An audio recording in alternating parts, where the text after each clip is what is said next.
शरद पवार ने फैसला कर लिया कि 10 एमएलए 8 सांसदों के साथ एनसीपी का विलय कांग्रेस में करेंगे। कहा जा रहा है कि सब कुछ फाइनल हो चुका है, अब सिर्फ पार्लियामेंट सेशन के पहले यह सब कुछ हो जाएगा। इस तरह की बात चल रही है। अगर इस तरह की बात चल रही है तो इसे जरा हम समझने की कोशिश करें कि एनसीपी शरद पवार अपनी पार्टी का विलय 8 सांसद 10 एमएलए के साथ कांग्रेस में विलय करने को तैयार है। राहुल से हो गई बात।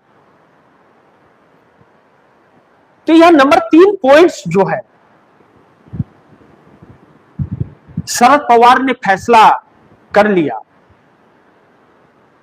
शरद पवार 2024 लोकसभा चुनाव के वक्त उन्होंने यह कहा था कि अब क्षेत्रीय दलों को कांग्रेस में विलय कर देना चाहिए जो कांग्रेस से निकले हुए हैं,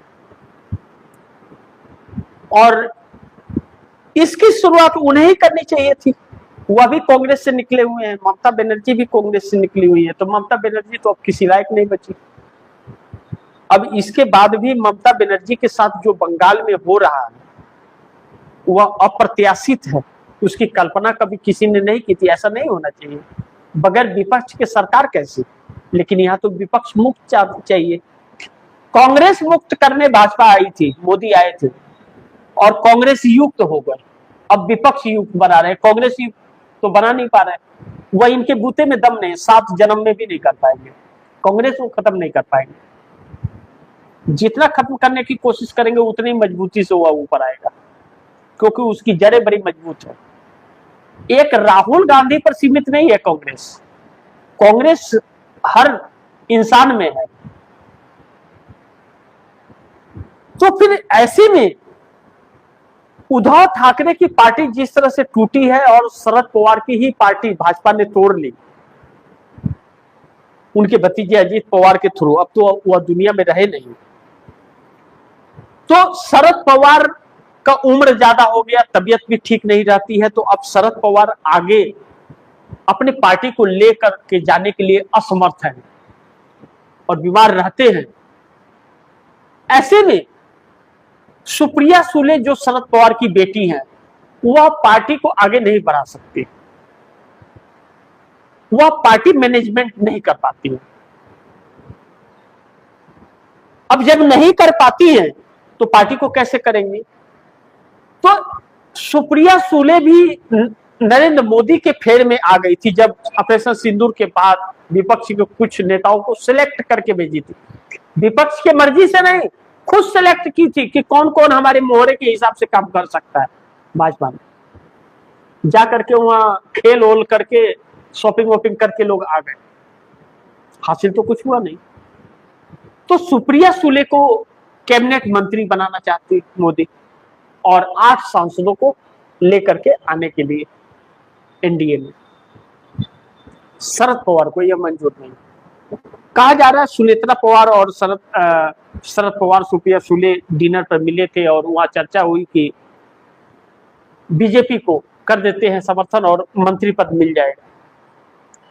शरद पवार ने साफ इंकार कर दिया कि हमारे रहते हुए तो नहीं होगा, हमारे नहीं रहने पर जो मर्जी वो करते। लेकिन अब नौबत ऐसी आ गई है कि उद्धव ठाकरे को फिर दोबारा जब तोड़ दी भारतीय जनता पार्टी ने, तो अब शरद पवार पर नजर है तोड़ने का, पूरी तरह से खत्म करने का। तो टूट जाए इसके पहले कांग्रेस में विलय कर दे कि भारतीय जनता पार्टी का सपना ही टूट जाए। और इसके लिए कांग्रेस से पूरी तरह से बातचीत हो चुकी है और शरद पवार ने भी फैसला कर लिया है, कांग्रेस भी तैयार है। राहुल गांधी से भी चर्चा हो चुकी है और राहुल गांधी ने भी हामी भर दी है, मंजूरी दे दी है कि 10 विधायक और 8 सांसद कांग्रेस में विलय कर जाए। तो एनसीपी का विलय कांग्रेस में करेंगे शरद पवार, और यह चीज है, राहुल तैयार है। तो भारतीय जनता पार्टी के लिए संकट भरा हो सकता है, क्योंकि शरद पवार को तोड़ने का सपना पूरा नहीं होगा। लेकिन दूसरी तरफ नीतीश नायडू का झुकाव भी कांग्रेस की तरफ हो रहा है। नीतीश कुमार पिछले दिनों बिहार के अंदर जो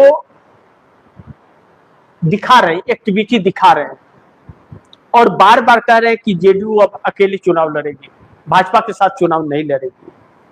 और जो बैठकों का दौर है और सम्राट चौधरी सरकार पर जो पकड़ अपनी बना रही है जेडीयू, उससे लग रहा है कि, और ऐलान भी कर दिया है कि नीतीश कुमार ने कि आने वाले 7 राज्यों के चुनाव में जेडीयू चुनाव लड़ेगी, भारतीय जनता पार्टी के साथ नहीं।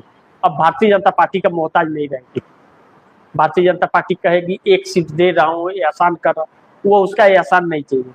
यानी कि एनडीए छोड़ने का मन बना लिया, 12 सांसद 85 विधायकों के साथ। तो 2 संकटें आ सकती है, सम्राट चौधरी को संकट आ सकती है सीएम की कुर्सी, और नरेंद्र मोदी के लिए संकट। तो ऐसे में अमित शाह जेडीयू को तोड़ने की कोशिश करेंगे, कितना सफल होंगे देखेंगे। लेकिन दूसरी तरफ